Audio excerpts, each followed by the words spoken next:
Hola, buenas, bienvenidos. Lo que vamos a hacer hoy es una de las entrevistas que estamos realizando para que todos los estudiantes, bueno, y aquellos que quieran aprender un poquito más de ciencia y conocer a científicos españoles o científicos que estén trabajando en España, que os puedan servir de referencia. Hoy tenemos con nosotros a una científica que es española, está trabajando en el extranjero, concretamente en Texas. Ella es Sonia Villapol, la doctora Sonia Villapol. Buenos días, Sonia. Hola, buenos días, Eduardo, desde Houston, Texas. Texas, exacto. Y nada, pues vamos a hablar un poquillo contigo para que todos con usted, perdón. No, puedes tutearme, gracias. Para que todos os conozcan un poquillo en qué estás trabajando, a qué se dedica tu especialidad y conozcan un poco los caminos y ramas hasta que has llegado, ¿no? Digamos, a tu puesto de trabajo. En principio, por lo que conozco de ti, más o menos de lo que hemos ido hablando, es que estudiaste la carrera de biología molecular, ¿correcto? Sí, hasta yo misma me olvido de todos los pasos muchas veces, ¿no? Y ya de los años ya me voy perdiendo. Porque, bueno, mi trayectoria es un poco así atípica, tampoco fue llegar en línea recta. Hice muchas paradas y en Europa unos años, en París, en Francia unos años. Bueno, primero hice la carrera en Santiago y luego, ya ves, es que hasta yo me lío. Primero la carrera en Santiago, biología molecular y biotecnología, luego empecé el doctorado en neurociencias en la Autónoma en Barcelona y luego la etapa postdoctoral en París, Francia, la primera, y luego ya estuve en varias instituciones en Estados Unidos, que llevo más o menos 10 años aquí. Y el otro día estaba contando y estuve casi en 12 instituciones académicas en mi carrera, contando las de carrera, postdoctorado y luego en las que trabajé más de un año. Así que es así, hice estancias de doctorado en París, cuando estaba en Barcelona, fui enlazando un sitio a otro más o menos. Pero es un poco laberinto, sí, la verdad que sí. No es que sea algo muy común estar en tantos sitios, pero bien, fue el camino que elegí y acabé aquí, en Houston. Llevo aquí casi 3 años. Muy bien, pues la verdad es que antes era más común que pasase eso, creo, porque no había tanta especialidad, ¿no? Ahora mismo parece que las carreras tienen, antes, digamos, estudiabas una genérica y luego te ibas especializando. Ahora parece que en España y en muchos sitios de Europa se están sacando, digamos, grados más específicos, ¿no? Igual no hubiese hecho falta estudiar biología para pasar a biología molecular. Igual que ahora mismo, por ejemplo, aquí en La Rioja tenemos la viticultura, ¿no? Enología y viticultura, que previamente teníamos que pasar unos años, lo que se llamaba la primera etapa, por química o venir de biología o de algún sitio similar o agrícolas, para luego poder hacer esa esa segunda parte de la carrera especializada en. Yo creo que algo así es lo que más o menos pues, te ha podido pasar y luego ya con los doctorados y todo, pues ya ni hablamos, ¿no? Tanta tesis. Sí, bueno, lo mío no fue más que especialidad, fue eso, lo segundo, ¿no? De hacer la carrera y luego un primer máster y luego segundo máster y luego el doctorado y luego el postdoctorado y luego otro postdoctorado. Fue como evolucionar, avanzar un poco en la carrera investigadora, pero no por distintas especialidades. Pero sí es verdad, es cierto lo que dices, que ahora hay carreras que antes tenías que pasar a tu especialidad. Por ejemplo, algo muy curioso aquí en Estados Unidos, algo que es muy distinto a Europa, medicina. Por ejemplo, yo estuve unos años, 4 años de profesora en la Universidad de Georgetown, en Washington, D.C., dando clase de medicina a los estudiantes allí, y de neurociencias y neuroanatomía. Y aquí en Estados Unidos, medicina tienes que tener otra carrera antes. Cuando en España entras directamente con 18 años. Aquí no, aquí tienes que ser un licenciado en algo, tienes que tener un degree previo para entrar en medicina. Y en ese degree tienes que sacar en esa carrera que eliges muy buenas notas y luego entras en medicina y luego haces la especialidad de medicina y la gente que que termina esta carrera, o sea, han tirado 20 años estudiando. Primero otra carrera y luego la carrera y luego la especialidad. Es tremendo. Claro, están muy Pero, preparados bueno, al final, obviamente. no, bueno, medicina es algo aquí. Bueno, encuentras gente en las facultades buenísima. Y luego cuando están haciendo la residencia también bastante buenos. Es muy, muy competitivo. Yo cuando daba clases en Georgetown, bueno, estudiaba más, preparaba muy bien mis clases, pues los estudiantes siempre te ponían en evidencia los listillos, porque aparte era gente muchas veces mayor que yo, porque era gente que ya tenía otra carrera o incluso ya tenía su profesión y decidió estudiar medicina después. Es muy duro. Y luego también, bueno, y en diferencias de educación, por ejemplo, en Europa y aquí, el precio. Aquí, si dicen que algo mal de Estados Unidos es la sanidad, para nada. Si tienes un seguro, más o menos también lo pagas, pero más o menos la sanidad, obviamente no todo el mundo puede tener seguro, pero también es como en España, ¿no? Todo el mundo tiene que pagar la seguridad social. Sí, es más o menos equivalente. A mí no me escandaliza tanto la sanidad de aquí, pero me escandaliza la educación. Aquí la educación es carísima. Yo tengo residentes en mi laboratorio que están estudiando la carrera de medicina y tienen una deuda en el banco de $200.000. Y luego terminan las carreras y tienen que dedicarse 10 años a pagar al banco por la carrera. Es tremendo. Aquí es una situation que se llama. A mí me da mucha gracia, ¿no? Cuando en España dicen, uy, subieron las tasas universitarias. Y a lo mejor es 2.000 euros o no sé. No me acuerdo ni lo que pagué yo, nada, una limosna, encima con becas. Pero aquí, olvídate, aquí la universidad más pública, más barata de Estados Unidos son como $15.000 al año. Cuando estaba en Georgetown eran $50.000 al año. Sí, lo normal. Imagínate, yo por 5 años. Estudian los que pueden, los ricos allí, básicamente, ¿no? No, los que han conseguido becas. Los que se quieren endeudar. Por eso es tan común. Aquí la gente se endeuda con los bancos, tiene estas nóminas y terminan sus carreras y luego se dedican unos años a pagar la carrera. Eso es lo normal. Sí, es como cuando ese es un privilegio que tienen que tener en España. Pedir un crédito para una casa o un coche, pero lo pides para tu formación, que el día de mañana, Claro. al menos en cuanto a remuneración, pues te vendrá bien, ¿no? O sea, digamos que también el sueldo y acorde. Esa es otra diferencia, claro. Los sueldos aquí son más altos, pero claro, también tienes estos gastos. Claro, extras previos, que tendrás que buscarte, por eso es tan común ver, ¿no? En las películas, aunque no es el mejor ejemplo, ¿no? Pero conocer que hay gente que trabaja. A veces una película es la realidad. Sí, que trabaja a la vez que se tiene que sacar sus estudios, ¿no? Que necesita un trabajo extra. Pero esos trabajos no son para pagar la deuda de universidad, eso es para sobrevivir, para pagar el apartamento y comer. Luego el crédito se paga cuando ya terminas, porque el crédito son estelitas, ¿no? 50.000 al año, sí, eso no lo ganas sirviendo pizzas o hamburguesas. Pero aquí todos los estudiantes trabajan.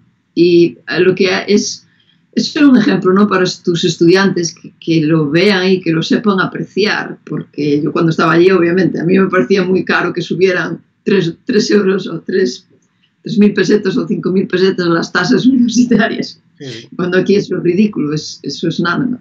Aquí te pagan, es decir, solo una clase y una asignatura te cuesta como 10 veces más la matrícula entera en España, en muchas universidades. Entonces eso es lo que transmitir ese mensaje, que lo tienen que apreciar mucho la universidad pública, que aquí también es pública, pero tienes que pagar. Sí. Pero esto de aprovecharse de la educación, y en España creo que es la mejor ventaja. Y aquí no, aquí hay becas, hay gente que consigue becas, sí, es cierto, pero nunca te cubre el 100%. Siempre se van con una deuda. Que vean la suerte que tienen, que es así, ¿no? Efectivamente. Y que lo aprovechen. Es un lujo ir a la universidad con ese tipo de educación y ese tipo de docencia y las oportunidades que hay, todo 100% gratuito, que cuando termine la carrera tienen que empezar desde nada en su profesión o lo que sea, en su vida, pero no tienen una deuda a la espalda como aquí. Aquí es... Parece que luego te puedes ir... Ganan muchísimo, pero claro, se tienen que dedicar 10, 15 años después de terminar la carrera a pagar la deuda del banco, pero eso es el 90% de ellos. Aquí, Entonces, aquí detalles. lo que parece es que lo bueno es que, digamos, tienes tu enseñanza en la que igual no tienes que dejarte mucho dinero, pero posteriormente sí que terminas teniendo que pagar.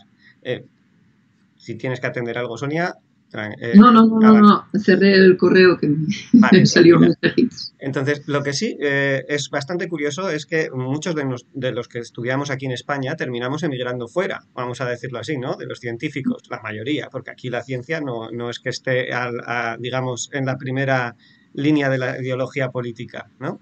Entonces, parece que sí que nos reciben muy bien en cuanto a abrirnos las puertas en otros países, ¿no? Parece que tenemos una buena formación, si encima es más barata que la que hay en otros sitios, como bien Claro, dices, sería de listos e inteligentes aprovechar esa oportunidad. exacto. Buena formación y gratuita, o casi, y sin deudas, ¿no? Eso sí, no, es verdad. No hay, nunca escuché nada negativo de alguien formado en España que trabajó fuera y dio la nota por no dar el nivel o algo así, ¿no? Siempre, nunca, es decir, más que nada es también, depende mucho del campo, pero el tema de investigación es un problema de actitud. Y hay mucha gente que tiene una actitud para investigar y que realmente le interesa y da igual de qué país sea, otra gente que pasa un poco de todo, entonces da igual su formación si no tiene interés. Es más que nada un problema de actitud. Y yo cuando contrato a gente siempre la contrato por ese criterio, la actitud que tengan en el laboratorio frente al interés por la investigación, porque al final van a ser los que más resultados saquen y la gente que no, aunque tenga unas notas buenísimas y un expediente, si no tiene la actitud y las ganas de investigar, no te va a valer para nada, porque luego va a fracasar seguro. Pero sí, en España sí, claro, y el tema es las oportunidades, ¿no? Es lo que pasa con la gente, que cuando terminas tu doctorado siempre vas en todos los pasos, ¿no? ¿Cuál es el siguiente paso? Hasta que llegas a un tope, y cuando llegas a ese tope, digo, ¿cuál es el siguiente paso? Y cuando ese paso es volver atrás o no hacer nada, pues es cuando miras al extranjero y bueno, pues me tendré que ir. Y eso es lo que le pasa a la mayoría que estamos fuera, claro. Claro, hay una, digamos, cierto, a mí al menos me lo parece, que la mayoría de carreras que tengan que ver con ciencia, al final necesitas casi estar estudiando toda la vida, ¿no? Como bien dices, es una actitud hacia tu trabajo, hacia tu carrera, el que tengas que estar continuamente casi en formación. Y es lo bueno, yo creo, que vayas a poder estar en lo último del avance de la rama en la que tú te dedicas, ¿no? Por ejemplo, ahora mismo estamos en un periodo de pandemia, ¿no? Con un COVID que jamás ninguno hubiésemos pensado que esto nos iba a pasar. Y tenemos que estar a la vanguardia, ¿no? Las distintas ramas, la química, la bioquímica, la biología molecular, hasta las tecnologías de la información, ¿no? Un montón de ramas tienen que estar atentos a poder ver pues, cómo salir de esta situación caótica que tenemos, ¿no? De hecho, por lo que tengo más o menos entendido, vosotros estáis trabajando también con temas del COVID. A pesar de que es biología molecular, tendríais tus propios proyectos antes, en neurociencia igual, pues entiendo que ahora mismo algunos de ellos se habrán parado y habréis tenido que pasar a la actualidad, ¿no? A fría actualidad. Sí, más que nada aportar algo, ¿no? Yo creo que es algo más moral y ético que de obligación, porque nadie te obliga a investigar COVID. Pero tienes una moral y una obligación a nivel de científico que, bueno, pues te tira hacia ese camino. Alguna gente le tira más y otra gente estuvo en su tema y no quieren ni escuchar de COVID, ¿no? Y les molesta también, ¿no? Con colegas que, bueno, mientras yo estoy investigando y haciendo cosas de COVID, ellos están haciendo cerveza o haciendo su tiempo de relax y están solo en su tema de cáncer o solo en su tema de no sé qué y no quieren saber nada porque... Pero a mí me parece que es algo innato, ¿no? Los científicos, las científicas estamos entrenados, estamos, digamos, formados para saber dar respuesta a cualquier problema en ciencia y solamente tienes que que centrarte, cambiar un poco lo que estás haciendo y dar respuesta a eso. Para mí es bastante importante diferenciar esto. Y en los temas que tenía antes el laboratorio tampoco tenía temas de clínica, por ejemplo, entonces todo se paró. Ese es el año pasado y bueno, este año todavía va todo muy lento, entonces el mundo se paró y normal, ¿no? Mis colaboradores y los estudios clínicos que tenía y todo, entonces lo que hicimos fue readaptar un poco, cambiar un poco lo que estábamos haciendo para ajustarlo a COVID y es más o menos, tampoco cambia mucho, porque lo COVID es una enfermedad multidisciplinar que acaba atacando todos los órganos, a todos los sentidos, entonces claro, también temas de cerebro y también temas de microbiota, como bien sabes, y solo lo que hice fue un poco reajustar las líneas de investigación que tenía para encaminarlas a eso, ¿no? En lugar de hacer microbiota en daños cerebrales, pues como porque ya la clínica se me frenó, pues lo reajusté al tema de la COVID, a la microbiota en los pacientes de la COVID. Más o menos es lo mismo porque hay inflamación y hay daño cerebral y hay un desajuste gastrointestinal, entonces final, es muy fácil. Al final eso es lo que quiero más o menos trasladar, ¿no? Que la ciencia está en continuo movimiento y hay que ir adaptándose porque no es una cosa fija que ya ha pasado, sino que tenemos muchas ramas abiertas, incluso dentro de cada disciplina, donde investigar. Hay mucho futuro por delante, ¿no? No sé si, por ejemplo, en biología molecular o en neurociencia, ¿qué ramas ves como posibles o estudios futuros o proyectos que tú estás teniendo en marcha para que la gente conozca un poquito a qué se dedica, ¿no? Una persona que trabaja en neurociencia o trabaja en biología molecular, ¿a qué se puede enfrentar? ¿Qué campo tiene abierto ante esos estudios? Y en neurociencia sobre todo porque es tan amplio y ahí tienes, bueno, todos los campos de estudio posibles es espectacular porque es enorme para mí, obviamente pues dedico a eso, pero me parece lo más interesante, pero todo lo que está relacionado con el cerebro, con el sistema nervioso y las especialidades que estuve desarrollando yo en los últimos 20 años, desde que empecé la tesis doctoral en la Autónoma de Barcelona, eran daños cerebrales, o ictus, o traumas, o traumatismos craneoencefálicos, o bien golpes en la cabeza y cómo hay degeneración neuronal, también asociado a enfermedades neurodegenerativas como Alzheimer o Parkinson, más que nada Alzheimer, y tengo modelos animales relacionados con eso. Y luego hacemos tratamientos. La idea es no hay ningún tipo de tratamiento y lo que hacemos en el laboratorio es buscar distintas terapias y probé algunas, incluso años atrás estuve intentando mucho meter una de las terapias con sartanes, que son unos medicamentos para la hipertensión, y llegué a una fase bastante final de los estudios con animales y clínicos, animales preclínicos, y cuando queríamos llevarlo a clínica, por ejemplo, es un ejemplo, el fármaco que teníamos era de AstraZeneca y no querían soltar la patente, por lo tanto no lo podíamos, tenían de aquella la patente, por lo tanto no lo podíamos usar. Es decir, al final acabas con las mismas compañías farmacéuticas que estamos hablando ahora y con los mismos problemas administrativos, al final se quedó un poco, y aparte meter un fármaco en un ensayo clínico son de un grupo de pacientes, imagínate, de 20 pacientes, tiene un coste de $4 millones, ¿no? Y eso es lo que la gente no ve cuando estamos ahora cuando están saliendo los datos de las vacunas. Todos estos ensayos clínicos fueron millones y trillones de dólares, ¿no? Que costó organizar todo esto y para que ahora tengamos unas vacunas que la gente está poniendo y todo esto en tiempo récord de un año. A mí es fascinante lo que se dice, increíble y estoy súper orgullosa de eso. Pero todo esto tiene un coste. Cuando salió estos días la noticia de Juanes de ayer, ¿no? Que va muy a veces estupendo, pero es que también es decir, ni siquiera pasó la fase de animales, imagínate, ¿no? Tiene que pasar la vacuna de del senil, que tiene que pasar las fases de está in vitro, tiene que pasar las fases de animales, tiene buenos resultados que no tampoco se asegura, tiene que pasar las fases clínicas. Sí, luego se coge una pequeña muestra ¿quién poblacional. va a pagar todas estas fases clínicas? ¿Dónde está el presupuesto en España o de empresas para cubrir esto? ¿No? Claro, eso es uno de los hándicaps más graves, ¿no?, que tenemos en España, ¿no? No se invierte en ciencia. Está bien soñar, pero hay que ser realista.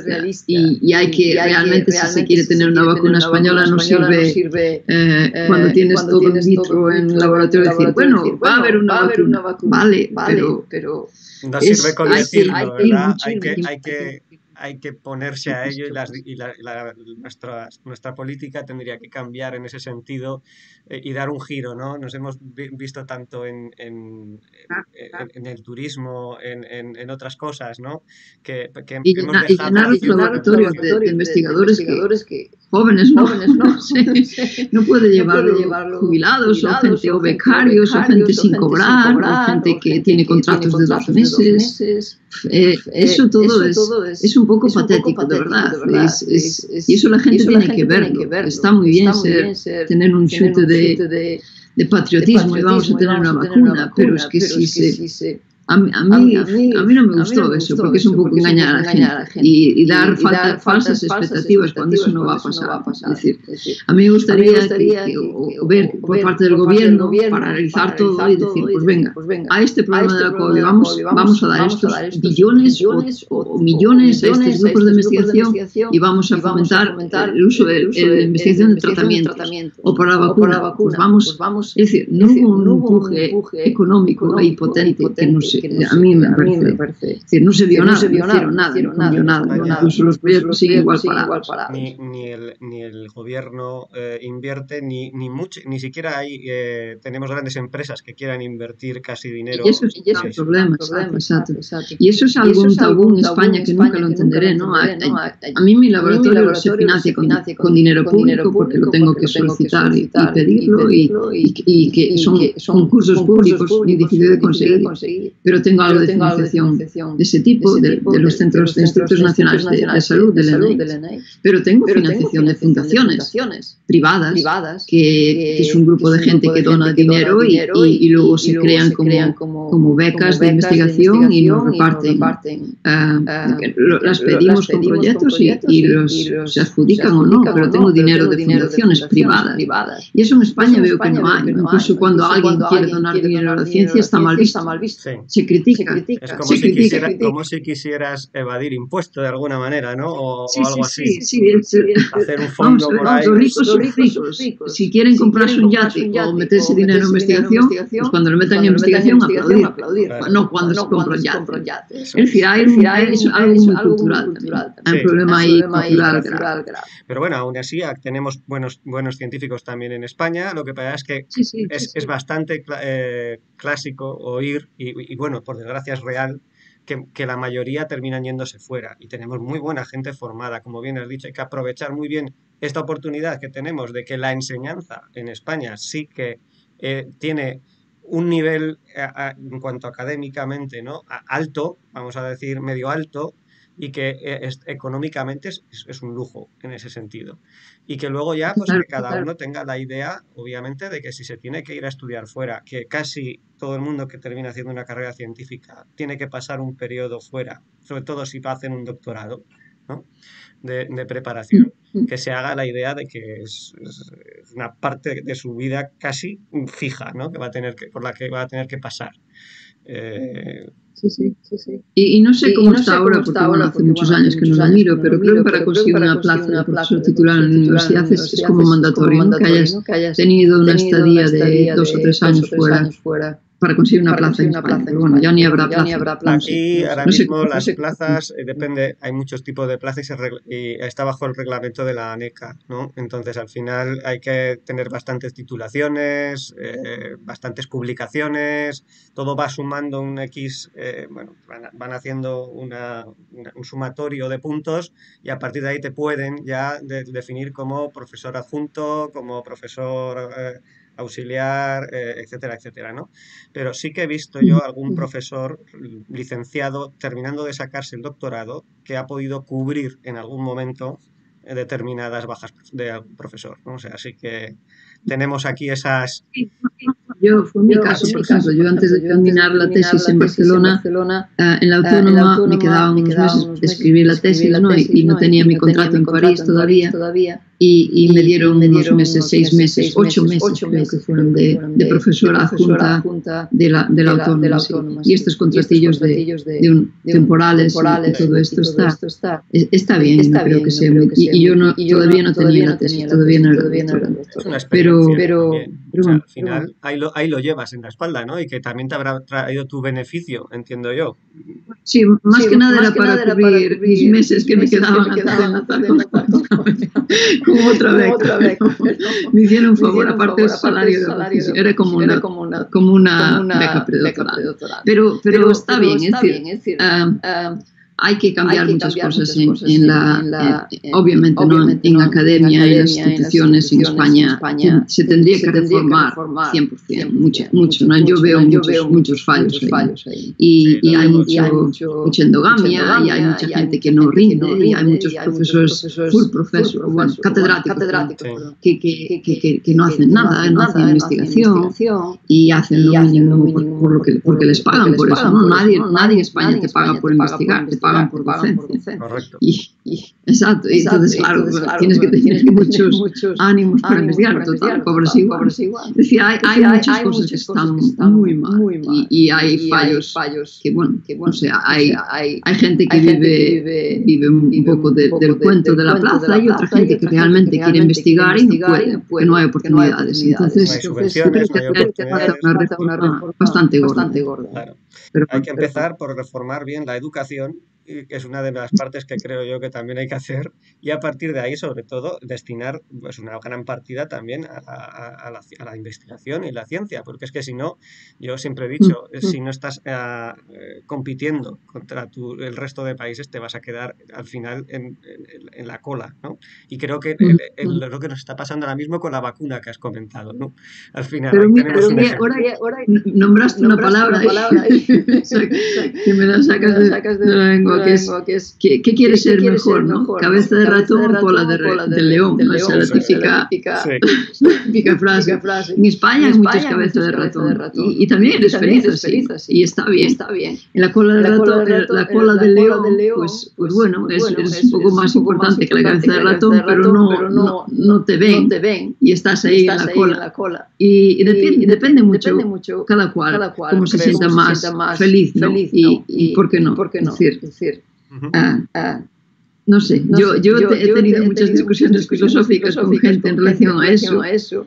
Yo personalmente prefiero estar si tienes unos años de tu vida, de tu formación para darlo todo, pues por lo menos aprovechar y estar donde se hacen cosas a nivel puntero y puedes competir ese nivel, pero yo no soy fácil de conformar en un sitio como sabes que no vas a tener oportunidades. Eso me pone muy nervioso. Por eso lo que decíamos antes, ¿no? De que tienes que estar continuamente curioseando, trasteando, informándote, aprendiendo, y la cabeza de ratón, que es el que hablas, ¿no?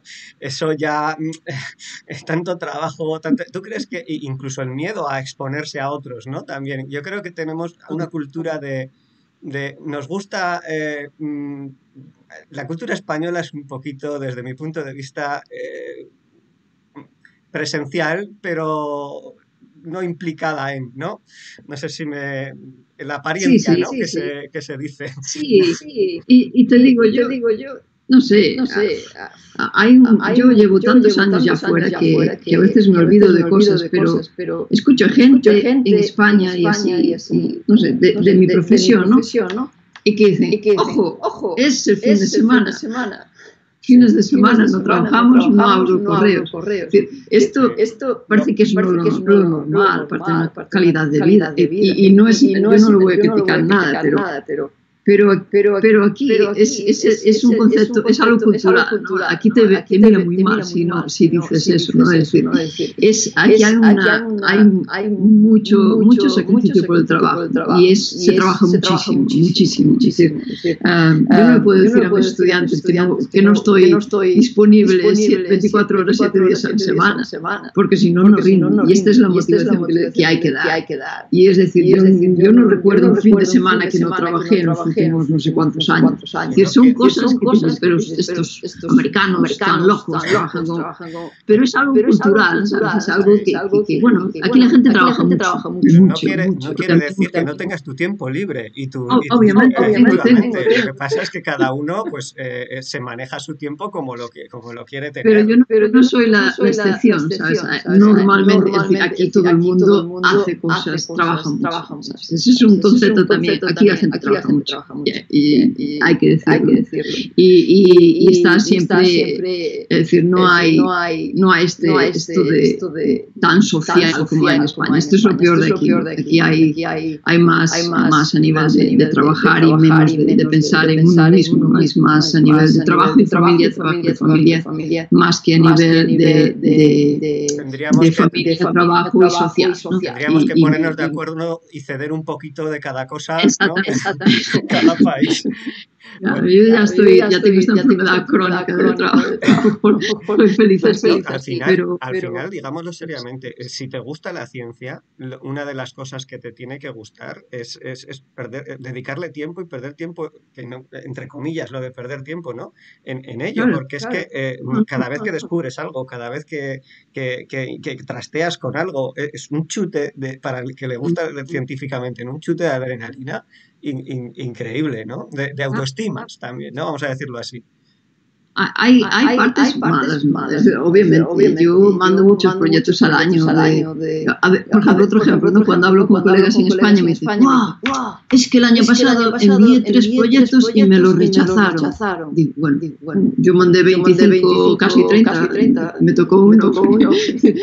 El ritmo de trabajo aquí se multiplica por muchísimo. Bueno, en general,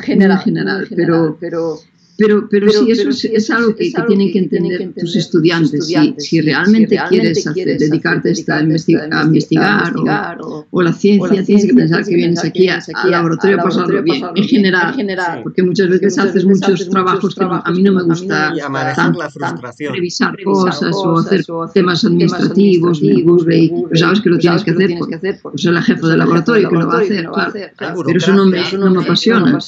Pero tienen que pensar que tienen que ir al laboratorio a pasárselo bien. Y hacer ciencia es algo que te tiene que divertir, si no olvides. Claro, tiene que apasionar. Cualquier trabajo, sea ciencia u otro, tu trabajo te tiene que apasionar. Porque si no, estás, pues, ya no eres ni cabeza de ratón, eres el bigotillo del ratón, ¿no? Es un pie en el palo. Un pie en el despedido. De todas formas, cierto es, hay mucha burocracia e incluso también hay mucho trabajo, digamos, de investigación que al final frustra a la gente, ¿no? Porque dedicas mucho tiempo de tu vida, mucho tiempo de tu día a día a investigar, igual sin recibir un fruto de repente de tu investigación. Yo paso semanas en comités del NIH, del Study Session se llama, ¿no? Revisando proyectos de investigación de otro, para que otros lleven la financiación. Y yo me los reviso y los leo y los analizo y los critico. Ese tiempo no es beneficio para mí para nada, pero haces muchas cosas por compromiso y haces cartas de recomendación para tus estudiantes, haces muchísimo trabajo, más del 80% que no tiene una compensación directa, porque no lo haces porque es tu trabajo y hay que hacer, pero no es como te llena como otras partes de tu trabajo de investigar, ¿no? Como escribir tus propios trabajos, o como hacer los experimentos, o como enseñar a los estudiantes en el laboratorio a hacer cosas, o dar charlas. Esas cosas son más que le ves un poco más de beneficio, pero por detrás hay un montón de pedir propuestas de investigación. Y la frustración de estar trabajando también en un propio proyecto de investigación información y no avanzar, que eso también puede pasar mucho, ¿no? Ya, Hay que estar preparados. De no conseguir financiación por proyectos que sabes que son muy buenas. Esta es la frustración, ¿no? Que sabes que sabes un proyecto. Yo, por ejemplo, tengo uno que voy ahora a presentar otra vez, para pedir otra vez la subvención esta, porque no me la dieron el año pasado, y es un proyecto buenísimo. Estamos intentando encontrar biomarcadores en la microbiota de contusiones cerebrales, de deportistas que juegan al fútbol americano. ¿Podemos hablar un poquito de eso, de la microbiota, para que sepan también los chicos de qué va, ¿no? Tu trabajo. Sí. Con este ejemplo, mismamente. Les puedo contar dos líneas de investigación que ahora mismo son las que más me gustan del laboratorio, que son las que voy a dedicar los próximos meses cuando tengamos los datos de la COVID, porque también está relacionada. Una es de la microbiota intestinal y la relación con el cerebro, y la otra es el uso de nanopartículas. Estos vectores con los que se hicieron las vacunas del ARN de la COVID, pues tienen trabajo relacionado. Pues la microbiota son las bacterias que tenemos en nuestros intestinos, en el tracto intestinal, en el estómago, y que tienen una función muy importante en producir metabolitos o sustancias que van al sistema circulatorio y también pueden conectar a través de los nervios con el cerebro. Hace como que estas bacterias se comunican de alguna manera con tu cerebro. Esto parece un poco de locos, pero es así, y hay muchos problemas de ansiedad y de depresión que están dominados por estas bacterias que tenemos, viven con nosotros en simbiosis, en teoría, pero que producen unos metabolitos que...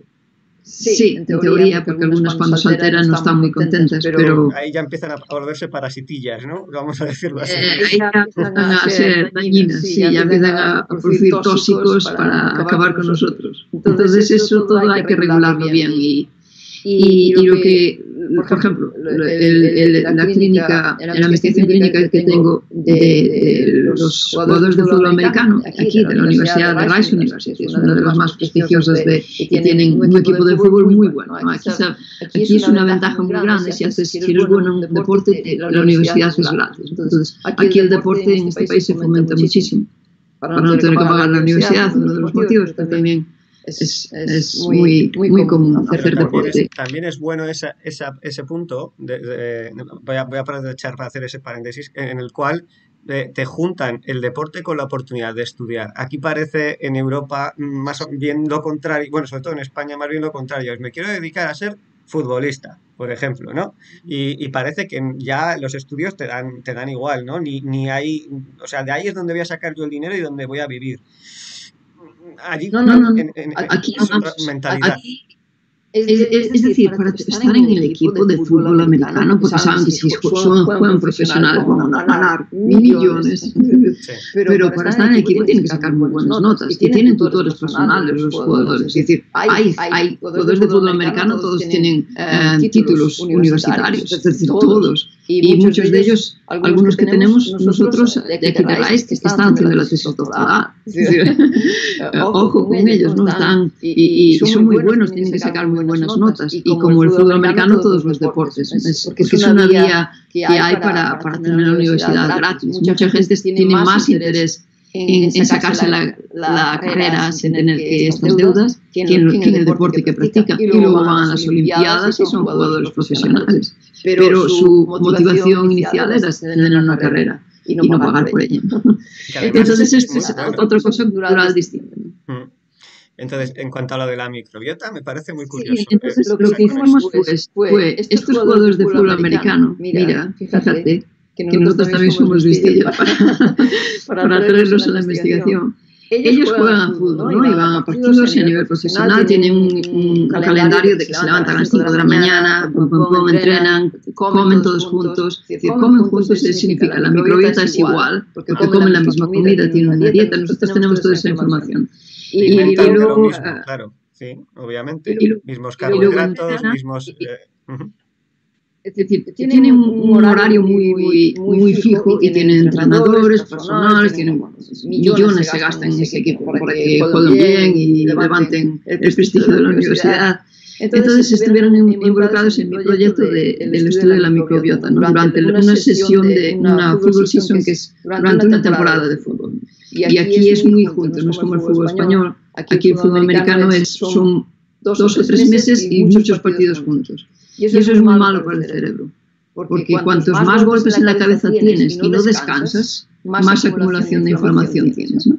Y sabes que los jugadores de fútbol americano, cuando ya son mayores y si fueron profesionales, acaban todos talados, acaban muy mal, acaban pegando a gente, cometiendo suicidios, con depresión, con ansiedad, con Parkinson, con Alzheimer cuando tienen 50 años. Es decir, si fueron profesionalmente, mal, porque recibieron durante muchos años muchos golpes en la cabeza y poco tiempo de descanso entre los partidos, ¿no? Y eso es lo peor. ¿Y qué pasa? Sepan, eso ya es la parte de la neurociencia, ¿no?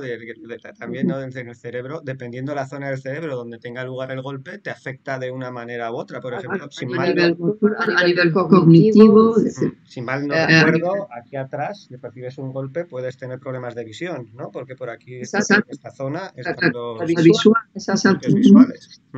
Exacto, o te mareas porque te llevas golpes aquí detrás, donde tienes el cerebelo, y es donde se maneja el equilibrio, es todo así. Pero, bueno, en fin, ¿y estos jugadores qué pasa? Que no tienen diagnóstico. ¿Qué pasa? Cuando hacen los escanes del cerebro y cuando los hacen biomarcadores a nivel de sangre, que les miran proteínas inflamatorias, están limpios. Es decir, llevan un montón de golpes durante la sesión de fútbol y luego hacen sus análisis y no están perfectos, aparentemente están bien.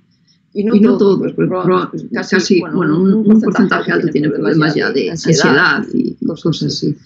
¿Y qué pasa? No hay marcadores sensibles. Entonces a nosotros se nos ocurrió que, claro, si lleva un golpe en la cabeza, esto va a afectar a la microbiota, porque hay esta conexión de brain, cerebro y microbiota. Tanto en una línea no es como una autopista solo de una dirección, digamos que va en las dos, están interconectados, y una simbiosis, como habías dicho. Exacto, si tienes un golpe en la cabeza, tienes inflamación sistémica en tu sangre y esta inflamación va a afectar las bacterias que tienen en tu tracto digestivo. Y estas bacterias con esa inflamación se van a alterar y van a producir más inflamación. Entonces esa inflamación, pues toxinas, afecta al cerebro y produce más cambios, ¿no? Entonces, y fue lo que demostramos. Vamos a mandar el trabajo a publicar en breve, estamos ya terminando el manuscrito, pero lo que identificamos es que después de un golpe en la cabeza fuerte, es decir, que casi se desmayan, porque esas son las contusiones cuando dan un golpe y se queda un caos, ¿no? en el campo, o los boxeadores igual, ¿no? Que eso ya es tremendo, eso es, bueno, me pone nervioso sabiendo lo que pasa en el cerebro, ver un partido. Yo no lo considero ni un deporte, la verdad es que a mí me parece una bestialidad, pero sí, entiendo que ya es. Y yo tenía un estudiante de medicina cuando estaba en Georgetown University que hacía boxing.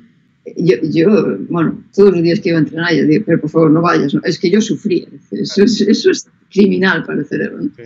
Y bueno, y así el chico también era un poco rarito.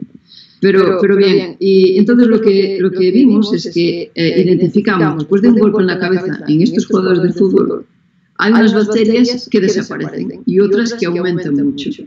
Entonces eso podría ser la señal de que no pueden jugar después, o necesitan descansar más, o necesitan un probiótico específico con esa bacteria para reponer.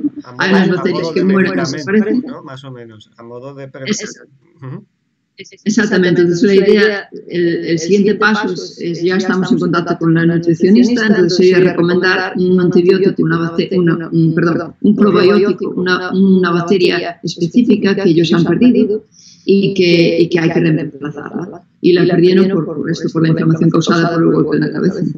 Y podría ser como un biomarcador a nivel general para todos estos deportistas que no se les detecta nada y que siguen jugando y que no tienen ningún tipo, ni hacen escáneres de cabeza, están limpios, de sangre están limpios, pero las bacterias es más sensible y más específico. Entonces, es uno de los proyectos que yo estoy muy entusiasmada con él, porque, bueno, si te imaginas lo que me dio que organizar esto, es tremendo. Tengo un equipo más de 30 personas, entre enfermeras, coordinadores, entrenadores, nutricionistas, y luego todos los chicos del equipo de fútbol. Bueno, estarán todos Bueno, diciéndote, a ver qué sale, ¿no? A ver cuándo sale, ¿no? Estarán emocionados no, también. sí, están esperando. Y Claro. aparte que, como te comento, algunos quieren venir a trabajar al laboratorio, que son estudiantes de doctorado, que están muy interesados por la ciencia. Y aparte, porque cada vez que nos daban muestras de saliva, todo esto recibía un cheque, ¿no? Un cheque de compensación que les viene muy bien, ¿no? Bien. De todas formas, que luego no lo gasten en otros alimentos que te fastidian el análisis, ¿eh? No te vayas al Burger King, ¿no? Al McDonald's. Me estropean el estudio, o sea, bueno, y ese es uno. Y el otro es muy, muy interesante y también me encanta porque es más a nivel de biología molecular, pero de nanomedicina. Entonces, esto es como tenemos estas vacunas de ARN, por ejemplo, se encapsularon en membranas lipídicas, que son las nanopartículas, que lo que hacen es que haya un transporte de estas vacunas por todo el sistema del cuerpo, ¿no? Por todos los sistemas, muy efectivo y muy rápido, ¿no? Y el ARN se puede encapsular de esa manera y se preserva. Y así pasa desapercibido, ¿no? Al sistema inmune, que es un lípido, igual que una membrana celular, y al final es una forma de que llegue al punto donde tiene que llegar y tener lugar la reacción correspondiente. La expresión del ARN en proteínas y la función de la proteína de espiga, que lo que hace es activar el sistema inmune para que estemos preparados por si nos ataca el virus, ¿no? Entonces, aquí yo estoy trabajando en el Research Institute en Houston Methodist, aquí hay un grupo de nanomedicina que están haciendo una vacuna ya desde hace un año para la COVID, contra la COVID, usando estas nanopartículas, las nanopartículas lipídicas, y las encapsulan en RNA, etc., como las de Pfizer o Moderna, ¿no? Y aquí están en fase de animales. Y empecé a colaborar con ellos, y lo que quería hacer es probar estas nanopartículas en daños cerebrales, porque uno de los problemas que tenemos para no tener tratamientos en daños cerebrales es que los fármacos se administran a nivel sistémico y bueno, y se pierden y difunden y nunca llegan al cerebro, que es donde está el problema. En la mayoría, es cierto, y además les hablé a algunos de mis estudiantes de los nanomateriales y el uso que se le podía dar en la nanomedicina, porque es muy interesante focalizar que igual utilices menos dosis de medicamento para que te puedan afectar a tu cuerpo, una dosis más pequeñita y centrada donde tiene que ir. De hecho, les puse el ejemplo de nanopartículas de hierro y de oro que se utilizan para el cáncer también, ¿no? Lo usamos también. Sí, seguían directamente hacia el tumor, de tal manera que luego allí, por excitación, ¿no? Pues se puede afectar a matar solamente esas células concretas, ¿no? A donde tienen que llegar. Entonces, es una rama que ahora mismo es una bestialidad en cuanto a investigaciones, ¿no? Que tienen abiertas la nanotecnología, incluso no solo para el cuerpo humano, ¿no? Para los edificios, para el día a día. Les dije que tienen muchas cosas en las que pueden salir a la calle y ver que están basadas en nanopartículas. Hay edificios que no se manchan nunca, y es porque tienen un revestimiento con nanopartículas, ¿no? Camisetas de estas que dices, camisetas not iron. ¿Qué es eso de camisetas que no tengo que planchar, ¿no? Pues hombre, pues tienen una base, ¿no? Y una explicación, ¿no? Todo esto, pues que sepan eso, que la nanomedicina es muy importante hoy en día, y yo creo que es uno de los pilares clave. Perfectamente. Al cerebro no es fácil acceder. No, ¿cómo accedes? ¿Desde qué zona accedes? Está protegido. La barrera hematoencefálica que bloquea todo, y solo pequeñas nanopartículas pueden atravesar estos capilares. Pero, exacto, ¿no? Tal cual, ¿no? Y para mí es el futuro, y no solo para el cáncer, que está la nanomedicina con temas de terapéutica para llegar a los tumores más eficazmente y evitarnos la quimioterapia, que es bestial, que es una salvajada, lo que sea. Y entonces en mi centro hay grandes grupos de nanomedicina oncológica, y bueno, incluso el presidente que era antes aquí, que es Mauro Ferrari, que es uno de los fundadores de la nanomedicina, ¿no? Y oncología también. Bueno, y a raíz de eso hay mucha base aquí para colaborar con gente de todo este tipo y yo me subí porque me subí al barco porque me parece súper interesante, me parece el futuro. Y el problema que tenemos en daños cerebrales, ictus, por ejemplo, cuando hay trombos cerebrales, que es que no llegas al sitio, no puedes deshacerlo, ningún tratamiento llega ahí o no es efectivo y la metodología que se usa no es buena. Abrir, operar o dar algún tipo de terapia genérica a cuerpo, a nivel de cuerpo entero. Claro, aquí lo que hace mi departamento es operar a la gente que llega con este tipo de hemorragias, como los que se estaba hablando aquí que generaba la vacuna AstraZeneca. Los trombos estos que se están formando, sí. Bueno, hay una cosa muy curiosa. Rarísimas, no son tan raras. Aquí se operan más de 300 pacientes en mi departamento al año. Pero bueno, sí, ojalá nadie tenga que pasar por eso, porque la mortalidad es bastante alta. Pero bueno, es decir, nanopartículas lipídicas, y lo que hicimos nosotros, por ejemplo, es estos lípidos los cambiamos y los mezclamos los camuflamos en leucocitos, porque al cerebro cuando hay inflamación llegan estos leucocitos, son células sanguíneas, ¿no? Y son los que camuflados van a la raíz del problema, donde está la lesión cerebral, y tienen acceso. Entonces pensamos, vamos a coger estos liposomas, vamos a coger los leucocitos en cultivo, les vamos a quitar las membranas, vamos a hacer como un leucocito fantasma, le llamamos leucosoma. Un caballo de Troya, ¿no? Vamos a hacer un caballo de Troya, vamos a disfrazar, ¿no? Exacto. Y vamos a ver si engañamos al sistema inmune del cerebro de la inflamación y hay menos lesión si le metemos esto. Y efectivamente, ¿no? Los ratones, hicimos esto en ratones, que tenían estos leucosomas, pues tenían menos lesión porque se reduce la inflamación en esas zonas y observamos que había menos inflamación central y también menos lesión. Y vamos a publicar el trabajo Advanced Functional Materials. Ya te mandaré si quieres el artículo. Va a salir esta semana. Envié ayer los prof para que me lo publiquen ya esta semana, va a salir pronto. Pero fue un primer paso, ¿no? Y ahora lo que queremos hacer es en estos leucosomas que le llamamos, estas nanopartículas, vamos a meter tratamientos y vamos a meter antiinflamatorios o cosas más potentes para reducir la lesión todavía más. Exactamente. Es porque hay una cosa, ya que hemos tratado este tema, me hace mucha gracia, el tema te van a meter un chip, ¿no? Dentro de las vacunas y todo esto. La nanomedicina, la nanotecnología también, ¿no? Entendida desde la parte de nanomáquinas, ¿no? Nanorobots, que llaman así, no está tan avanzado como para poder transmitir ningún tipo de mecanismo a día de hoy nanorobot por el torrente sanguíneo. No podemos hacerlo, no podemos hacer eso.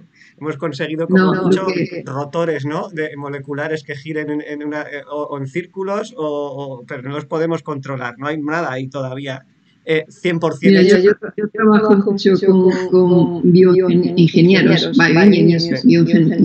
puedo decir, aquí en Rice University también, y acabamos de mandar un proyecto de $2 millones. Cruzar los dedos que va a ser rechazado como la mayoría, pero bueno, por lo menos ahí está.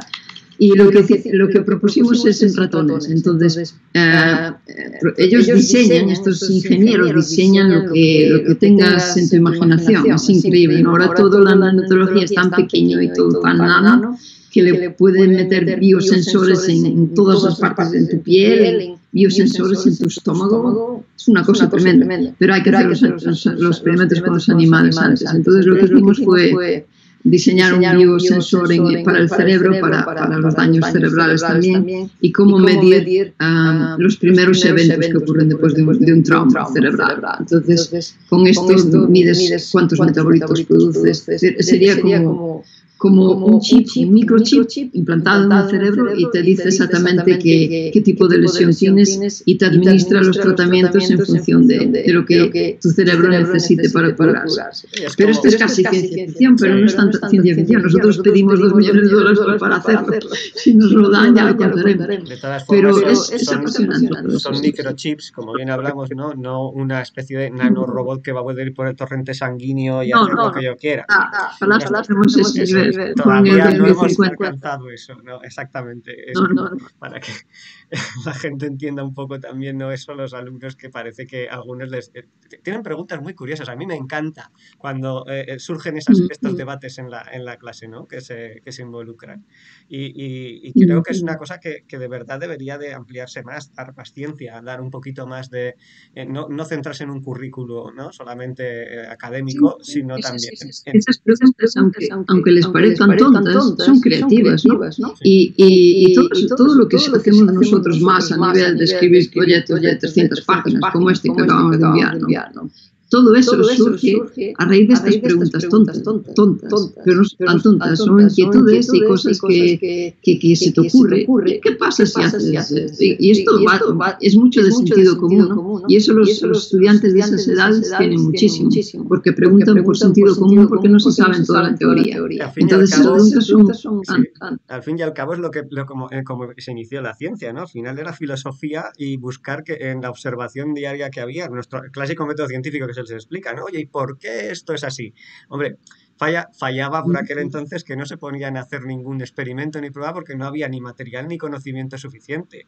Pero ahora ya puedes decir, oye, dispongo de un amplio abanico de dinero profesional, mecanismos, etcétera, ¿no? Instrumental para llevarlo a cabo. Entonces era distinto, ¿no? Oye, ¿por qué se produce? Oye, ¿de qué está hecho la materia, ¿no? Cuando les explico yo los átomos, ¿no? Cómo surgió la idea de átomo. Pues imagínate qué tontería, ¿no? Aunque hay una persona que empezó a partir, yo les pongo, por ejemplo, ¿no? Un trozo de tiza y se dio cuenta que al dividir la tiza por la mitad seguía teniendo dos trozos de tiza. Si partía otra vez, seguía teniendo más tiza. Hombre, al fin y al cabo era la misma sustancia, ¿no? Vale, por ponerles un ejemplo. Y si era una barra de hierro, lo mismo, lo mismo. ¿Hasta qué punto era capaz de dividirse eso, ¿no? Para seguir considerándolo como una tiza, ¿no? ¿Cuánto podemos llegar a desgranarlo para llegar a la unidad mínima, ¿no? Y eso es lo que una persona en su día dijo, oye, pues llegaremos a una unidad mínima a la que vamos a llamar átomo. Buah, y nos hemos quedado desfasadísimos. El átomo ya no es eso, ¿no? Y los modelos atómicos que se dan en los colegios, que todo el mundo tiene esa idea del el modelo planetario, ¿no? De ese núcleo con protones y neutrones con electrones girando alrededor. Vamos, yo siempre les digo, os vamos a dar esto, pero más allá de todo esto, ahí vamos, años todavía eso es mucho más que os estamos mintiendo. Verdaderamente nos estamos quedando en años de atrás en el currículo, ¿no? Tendríais que saber verdaderamente cómo es un átomo y qué importancia tiene. Y la cantidad de partículas elementales que hay, que no es ese protón como tal, ¿no? Que dices, está formado por quarks, etcétera, etcétera. Y cuando los oyes, ¡ah! A algunos se le abre una visión diferente y te pregunta, oye, ¿dónde puedo aprender esto? ¿Dónde puedo leer? Esa gente, sabes que ese interés por la divulgación son los que van a querer el día de mañana, pues posiblemente lo que comentas, ¿no? Esa actitud de querer llegar a ser algo, ¿no? Y yo es lo que creo que todo el mundo tiene que tener, acudir a fuentes. Ese sentido común y curiosidad que mira, y sobre todo tiene que pensar que no hace falta leer muchísimo para llegar a esas preguntas, ¿no? Y ya no te hace falta empollar, como se llamaba en mi época, ¿no? Todo el libro de física cuántica y ser... No, es más que nada intuición y sentido común. Ni entender las matemáticas siquiera. Se pregunta sin vergüenza, no tener vergüenza a preguntar. Sí, ni entender las matemáticas, las complejas... Sí, las complejas matemáticas. Yo les pongo de ejemplo a Faraday, ¿no? Y Maxwell. Faraday no tenía unos conocimientos matemáticos de la leche, pero fue capaz de entender que había algo, el campo magnético, ¿no?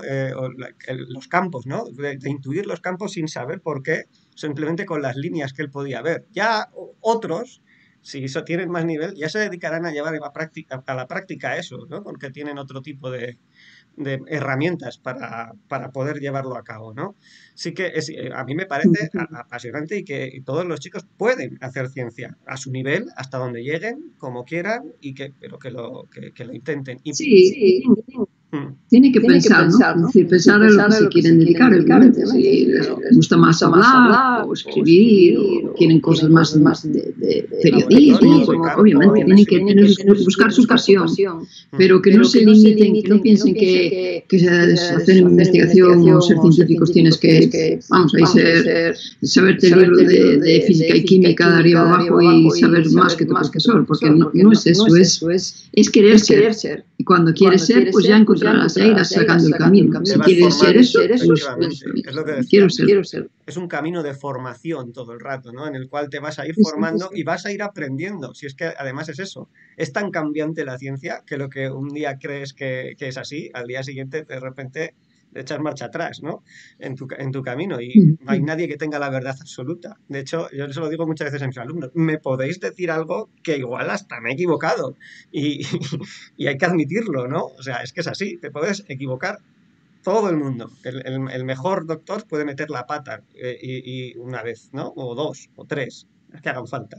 El caso es que hoy tienen una ventaja muy grande que no teníamos en nuestra época, y yo se lo digo siempre. Tenéis tecnologías de la información, tenéis un montón de libros traducidos que cuando nosotros teníamos que estudiar la carrera era imposible.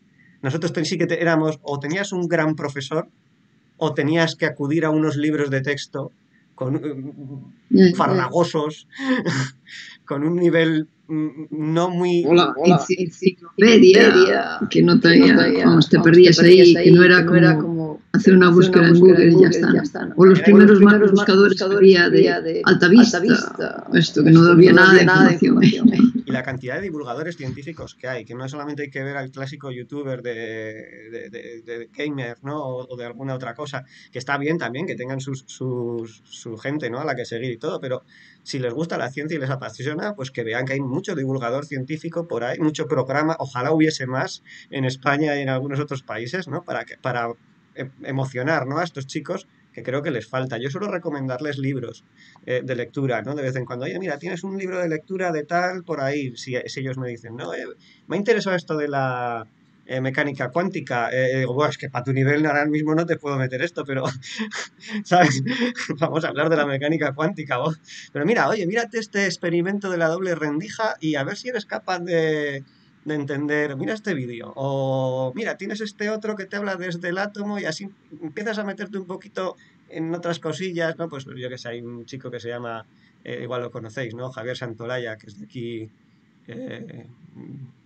de España, que es un youtuber de estos que habla de física nuclear, y la verdad que es muy bueno, ¿no? Y bueno, pues es una cosilla que les puede llegar, está bien. Sonia, dos preguntitas para acabar. Estoy, ya que me dices eso, estoy mirando el canal. No conocía, ¿no? Se llama Date un Blog. Tiene cosas en francés. Bueno, tiene cosas en... Está bien, sí. Y van a crear ahora un canal nuevo, que es muy chulo, no sé si se llama Ameutas o algo así, para dar clases con diferentes profesionales también de la materia, para que la gente entre a modo de canal gratuito y que pueda ver. Eso está muy bien. Porque es más creativa. Yo, por ejemplo, obviamente, yo no me inspiré por nada. Ojalá tuviéramos esos medios antes. Yo era por leer, me encantaba leer biografías y incluso, bueno, de escritores más que nada, y de literatura gallega y otro tipo de biografías, y también de científicos.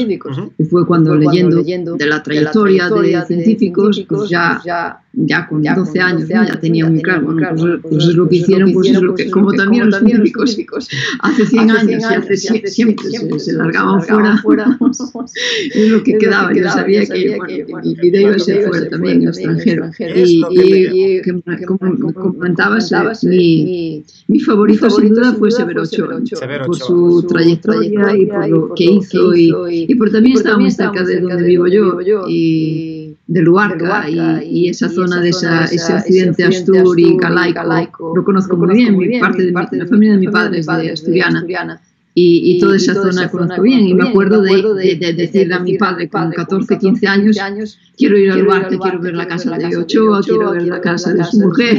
Y conocía toda la historia. Y fui a su casa y todo. Bueno, y está el Luarca, Severo Ochoa, esto es una reseña, es como un dios. Y sí, leí todas las biografías, creo, de Severo Ochoa. Incluso la última, gracias a la última biografía que la escribió un neurólogo que trabaja aquí en el centro médico en Texas, en MD Anderson, está justo ahí.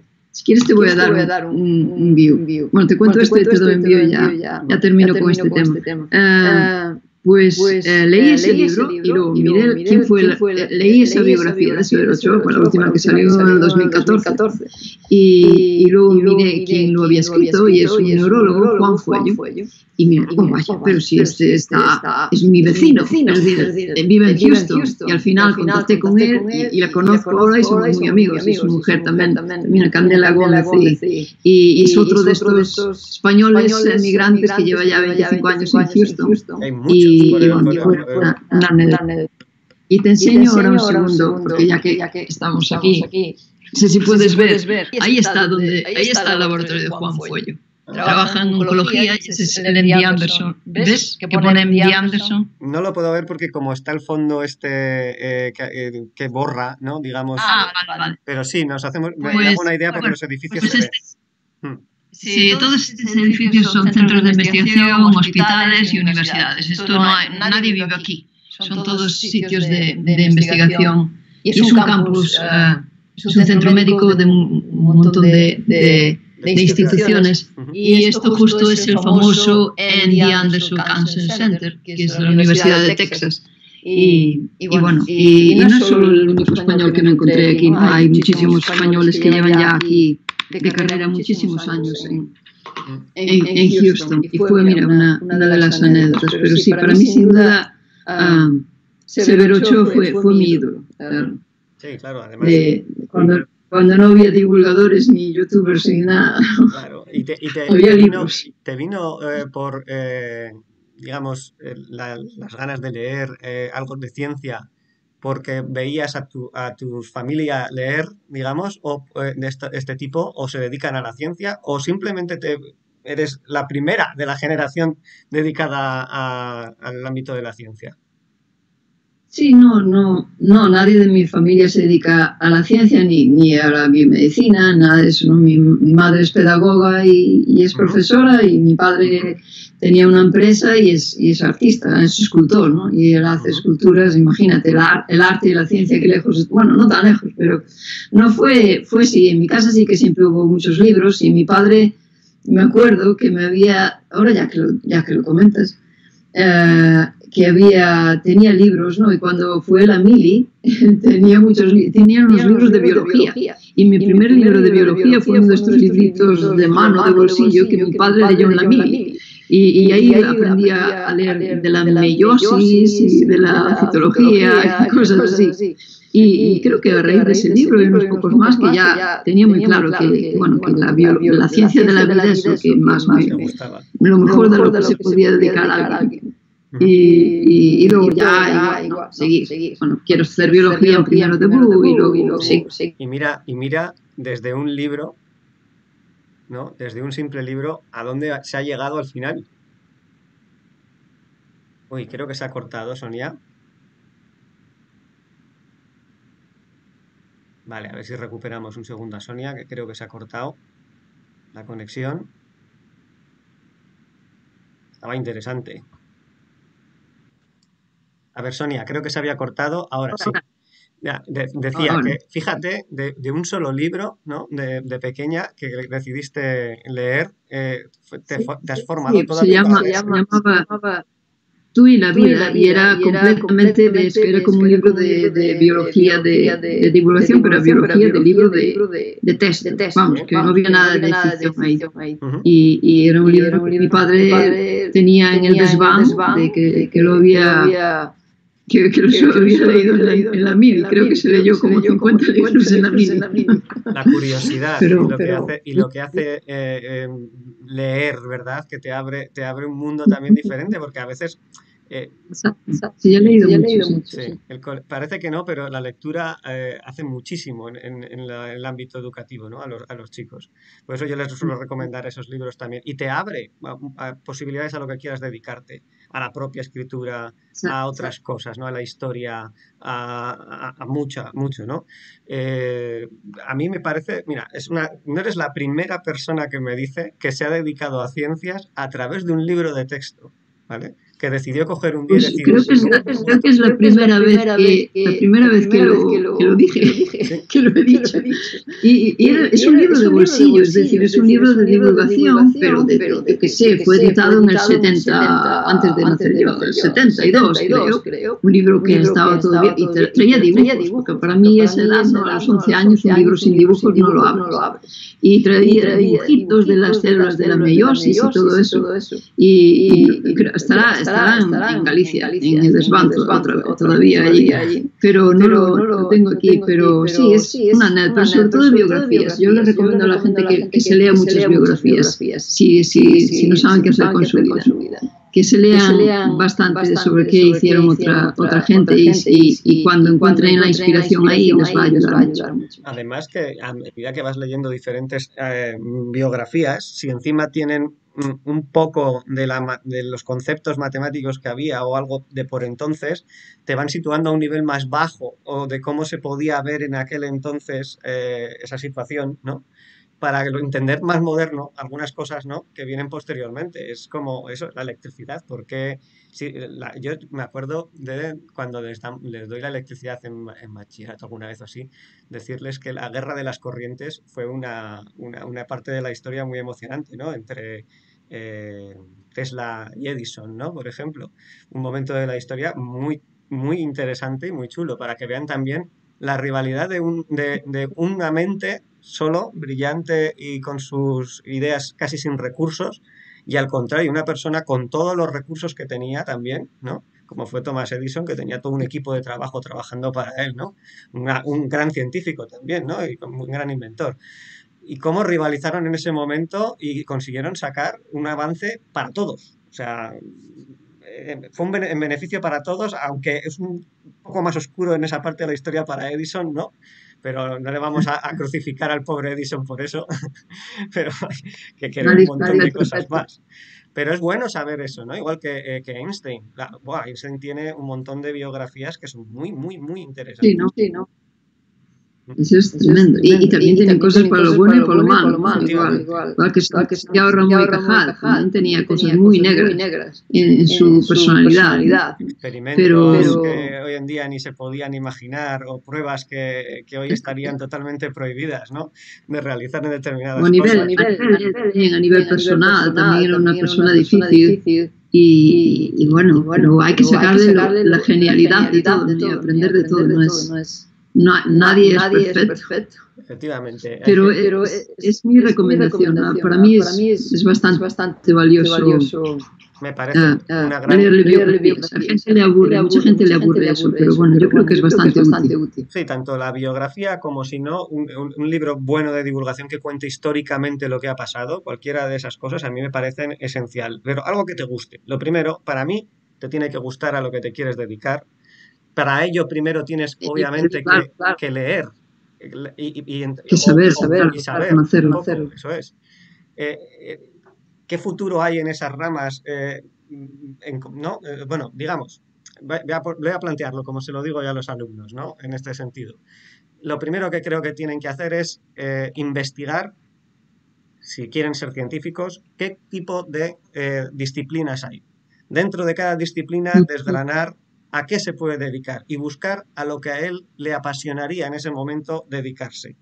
Y no que sea por una moda, porque yo he visto muchas veces a alumnos que te dicen, ¿a qué te quieres dedicar? Yo se lo pregunto siempre cuando inicio el curso, cuando me toca un segundo bachillerato, oye, ¿a qué te quieres dedicar? ¿O qué tienes pensado hacer en la universidad? Y te dicen, no, yo, imagínate, por ejemplo, igual si nos escucha José Miguel Gaona ahora me crucifica, pero dice, yo a psiquiatría o yo a psicología o yo a tal. Y dicen, bueno, a ver, ¿por qué? "Ah, por ejemplo, dicen, es muy cómodo. En casa atiendes a una persona, recetas dos cosas y ya está. Y digo, tienes una idea muy poco objetiva de lo que realmente es eso. La estás viendo el lado materialista, ¿no? No necesito gastar mucho dinero porque lo puedo dar en una casa o en un despacho o lo que sea, cobro bien por atender a no sé quién, hago no sé cuántos, tal, tal. Detrás hay mucho trabajo, hay muchas cosas y te tiene que apasionar porque te puedes encontrar con gente con la que no te gustaría estar delante, que es muy duro también trabajar con eso. No vas a trabajar con personas solo con ansiedad o con una depresión. Igual te viene un trastorno disociativo o un desequilibrio bastante más fuerte, ¿no? Trastorno bipolar o un maníaco depresivo, ¿no? Alguna cosa que te pueda suceder y no vas a tener esa, digamos, esa Ya. facilidad de elegir tú a qué cliente vas a querer, ¿no?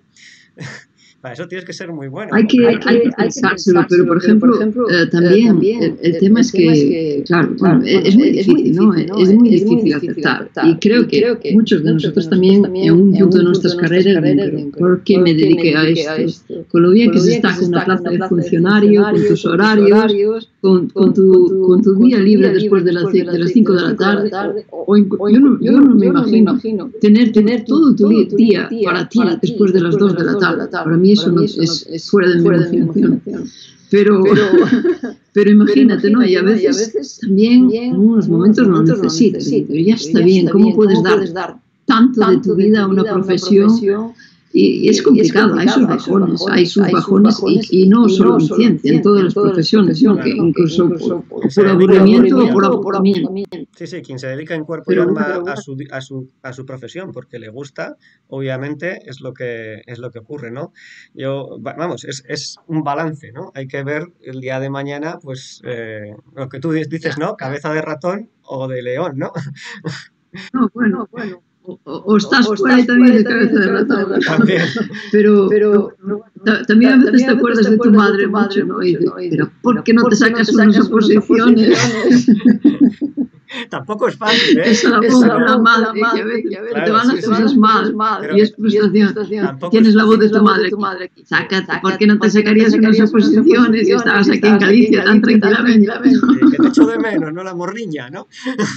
Exacto. Digo, pero qué tanta ciencia y tanta historia. Pero bueno, yo que sé, es la vida, ¿no? Y hay que Sí, tomar decisiones. es otra cosa a la que se Es tienen, así. sí, a la que se tienen que acostumbrar, la frustración y saber que yo creo que también eso hay que manejarlo desde los institutos y desde la formación.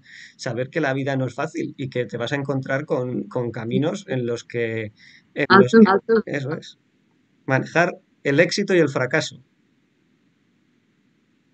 Se ha cortado, Sonia, de nuevo.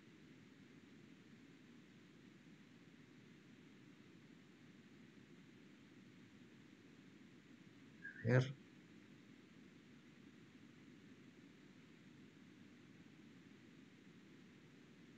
Tiempo para tomar decisiones en su vida y está en una edad que tienen que reflexionar.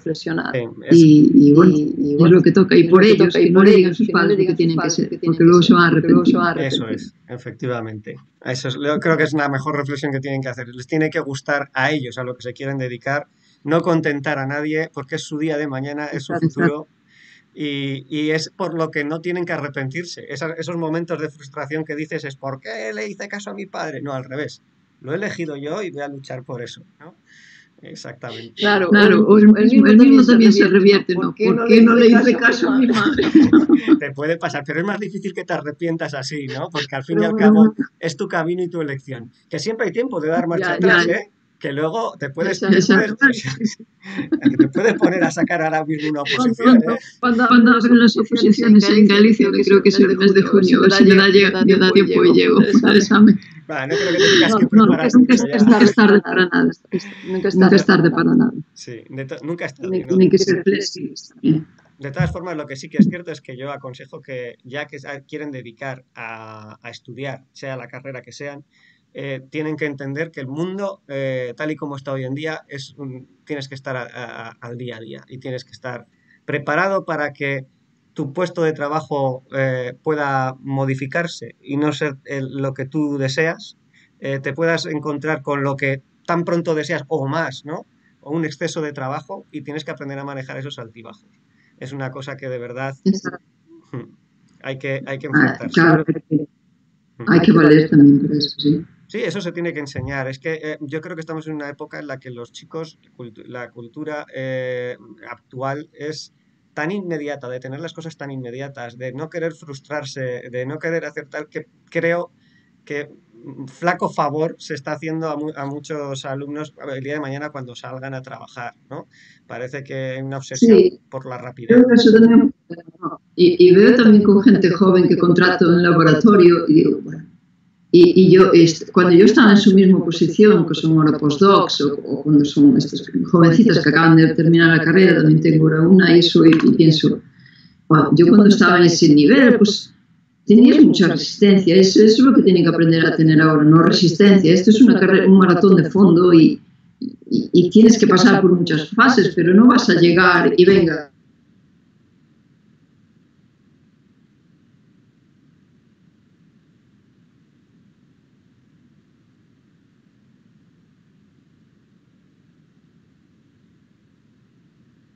Vaya. Se nos ha vuelto a cortar, Sonia. A ver.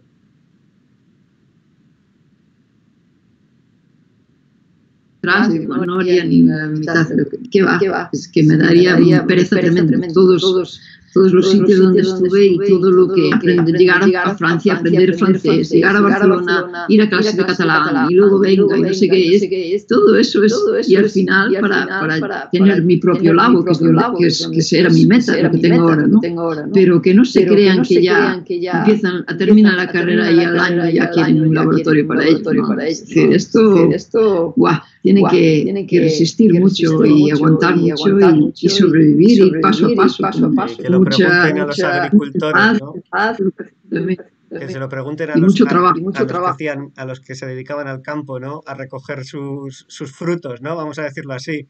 No era como echar la semilla y ya volveré a los 2 minutos a recoger los frutos, ¿no? Y eso que veo yo, ¿no? Es lo que veo yo con gente que contrato. Llegan a los 2 meses ya quieren la publicación hecha. Oye, estos son meses de trabajo, de esfuerzo y hay que darlo, hay que trabajar mucho más.